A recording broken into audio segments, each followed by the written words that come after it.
Warning, the following presentation contains cold, hard truths that might change the way you think. Viewer discretion won't do you any good now. What do you get when you take a game that's already a good TV show and turn it into a TV show? Take a fucking guess. There's no denying that The Last of Us Season 1 was successful. The ratings were unshitty.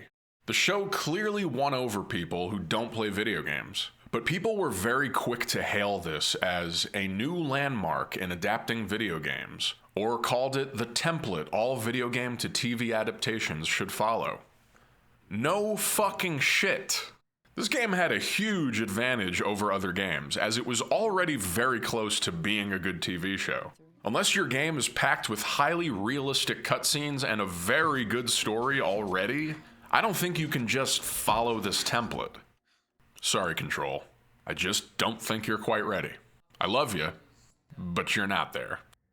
Now, that's not to say you can just hit copy and paste on The Last of Us and it will all work as a TV show. It was just as easy for them to make a bad show. They're not just taking on the challenge of turning a video game into real-life drama. They also ran the risk of feeling repetitive and predictable to those already familiar with the source material. I mean, when this started airing, I had just finished the PS5 remaster. I had no real appetite for the story left in me. But with every new episode, I found myself not moving a muscle until the credits rolled. Because I was asleep. No, I'm kidding. The most impressive thing about this show was that they actually managed to keep this tired-ass story fresh. And I think that was all in the way that the story was reshaped for TV. Because it is a TV show, the writers were able to explore every bit of backstory possible. Big picture things being the origins of the virus, how Ellie became immune. I cut it before I was bit. Alright then. But also giving characters like Henry and David a lot more background, and giving Bill his own standout chapter that was a total gem and surprise of an episode. Nearly everyone in this series is likable. Even the evil characters. Since society has fallen, and these are The Last of Us, everyone is acting out of the interests of their own concept of the greater good, or they're doing what they do out of love for someone they're trying to save. But it still manages to feel like a fully realized apocalyptic world where everyone's motivations are believable. Except the infected. I still just don't know what their problem is. Actually, the infected are incredible on this show. The way they throw themselves around, they're really not looking where they're going.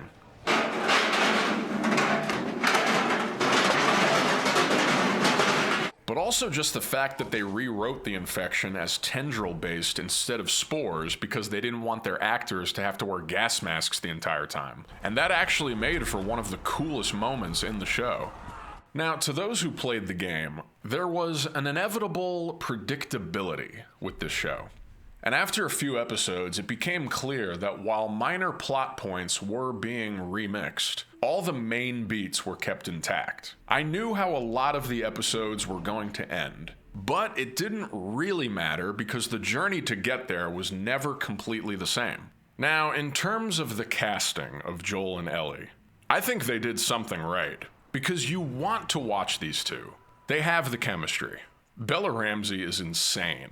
This does not look like an acting performance. It looks like a teenager is being their real self. But then you go see what she's like in real life. If you don't know what the Holy Spirit is, it's God's presence and living inside of us. That's what we mean when we say God's in us.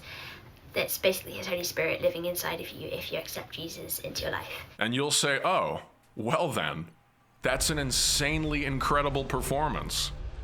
Joel is a much more realistic human being than he is in the game, and I thought the show did a better job than the game at showing that he consistently makes dumb decisions. Live-action Joel is better at showing how the caring father bleeds through, which is the reason Joel makes the dumbest decision of all. You know, I didn't think it was dumb, but in the grand scheme of things, pretty dumb.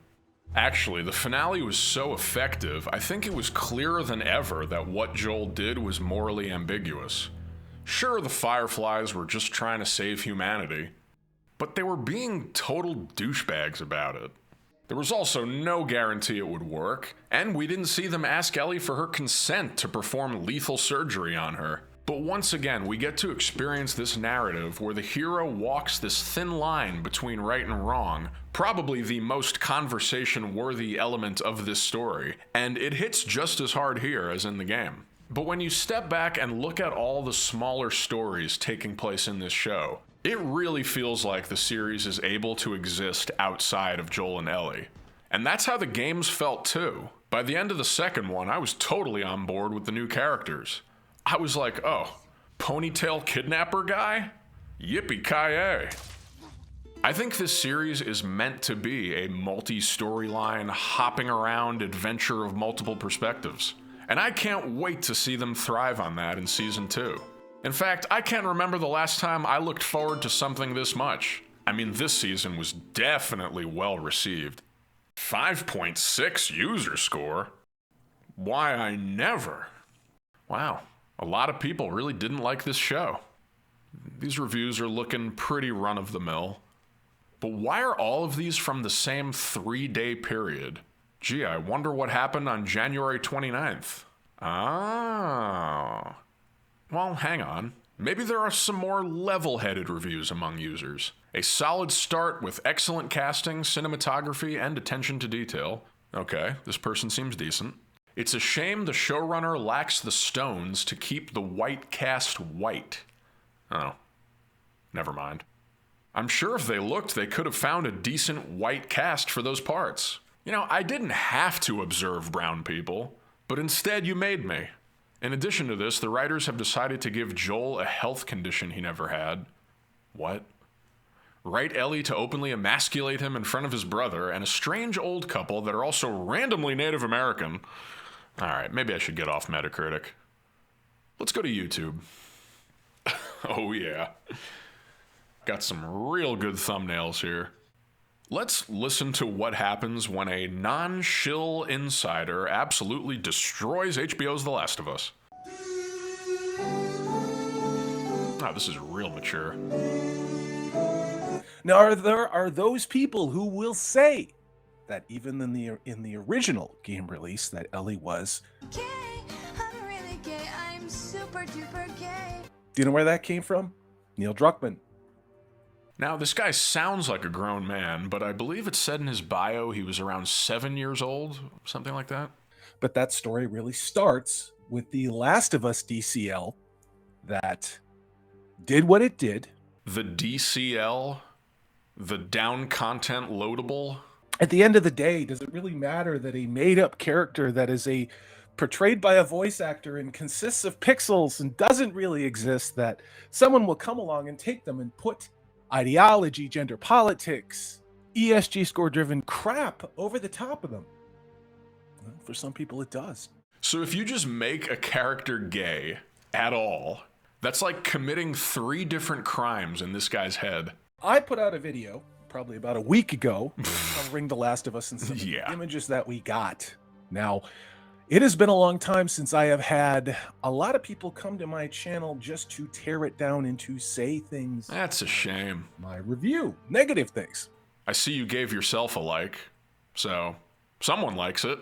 Now, I sat through this 15-minute video, and not once does this guy destroy or even review the show. I don't really know what this was supposed to be, where identity, politics, and agenda are forefront while all of the excellent story are mutilated beyond fans' recognition. Come on. It's exactly the same story as the game. You're just going off the rails. Why am I wasting breath on this guy? He can't even say DLC.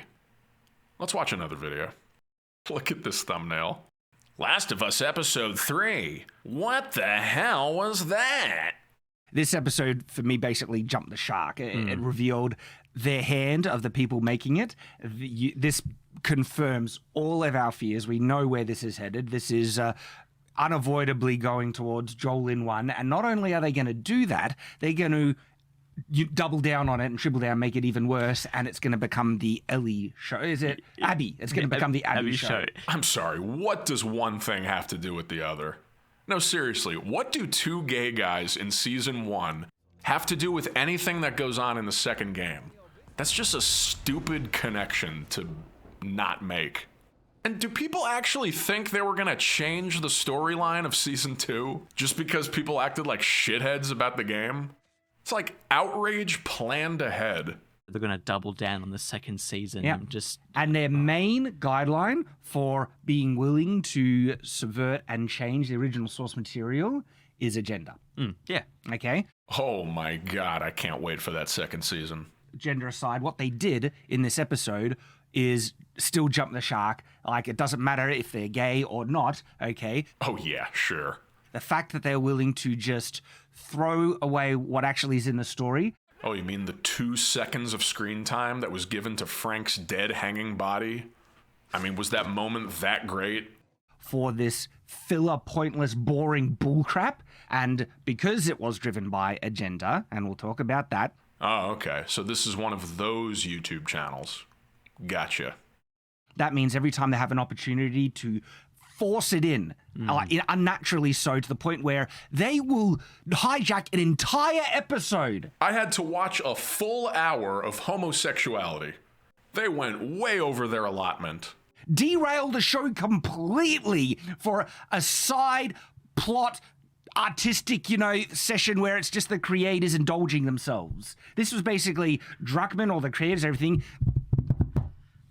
jerking themselves off, basically. Like, oh, we're so progressive, we're so great, aren't we so wonderful? This is great, and you're going to like it, and if you don't like it, you're a homophobic bigot. And if you didn't believe us, just go on Twitter and read all the comments. Exactly. Anyone who doesn't like this episode now Gets attacked. Is a homophobic bigot. All right, well, hey, let me be the first one to say, I don't think you're homophobic. I just think you have really shitty taste in what is entertaining and what isn't. If they were straight, I still would have hated this episode because it was just boring bullcrap. If they were straight, it would have been really boring. And the fact that they made them, this couple, they've gone so far into that, it almost feels like they are using it as a shield, as a type of, and to me, that's actually insulting to gay people. Like, Oh yeah, you're so concerned about gay people that you didn't like the episode. Yeah, you're a real hero. You're just using it so you save protection from the legitimate criticism of how unbelievably stupid this episode was. Unbelievably stupid? Unbelievably stupid would be if Bugs Bunny jumped out of a bush, put a carrot into Bill's gun, and watched it blow up in his face. So far, the only criticism I've heard 7 minutes into this video is that it's boring. Have a cup of coffee if you're bored. That's a lame criticism of anything. And I think I've reached my why am I watching this moment with these guys. What a disgrace to the Night's Watch. Fucking Maj0r Lee and... this guy's nobody. He wouldn't last a second in Game of Thrones. You know what? I'm sorry. That was really insulting to Maj0r Lee. Alright, let's see what these two film critics have to say. This is a tricky one. If we word this incorrectly, we will be labeled. Yep, this is gonna be good. We gotta tiptoe the minefield in this one. There's a minefield right in front of us right now. Oh, he's having a flashback. First and foremost, Ellie's not working for me. Oh, yeah. Oh, yeah. In the game, she was not even close to being as No. annoying. I don't even remember her being annoying.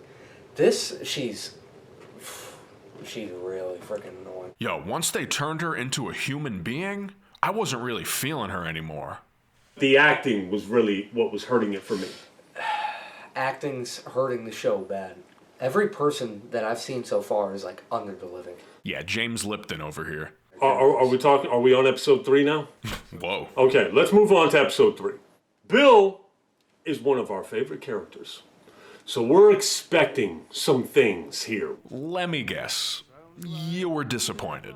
We're expecting battle-hardened, jaded, resolve Bill.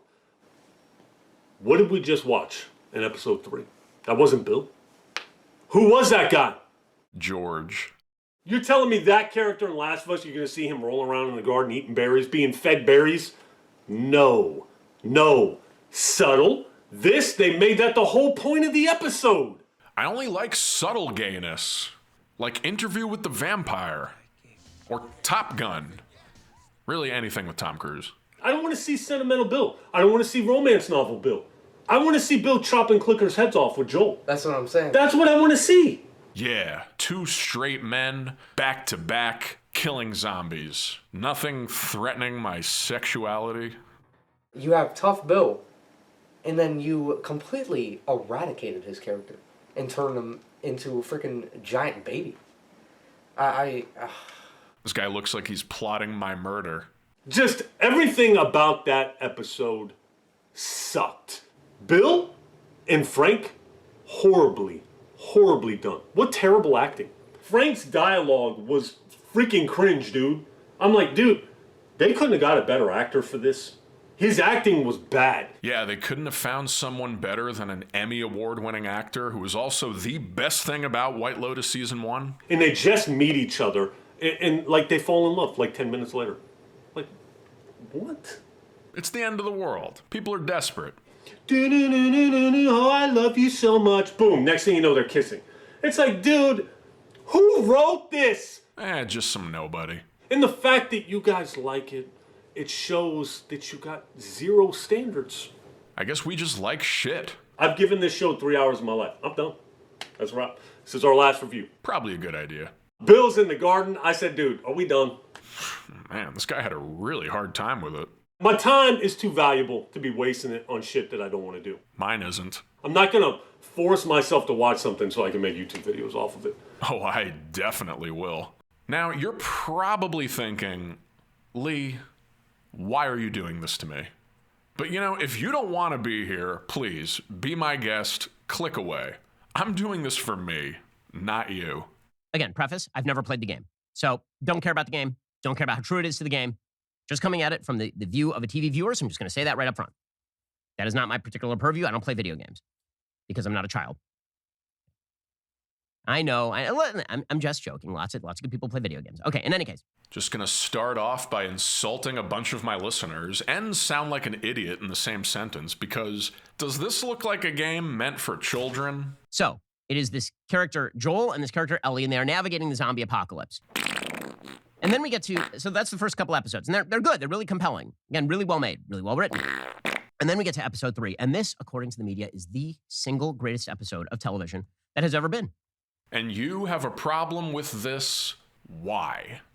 Again, you want to make Brokeback Zombie Farm or whatever, fine. But the problem with this episode is that it absolutely does not advance the plot in any way and actually has no consequences. Well, it's called a standalone. This could be why your screenwriting career didn't take off.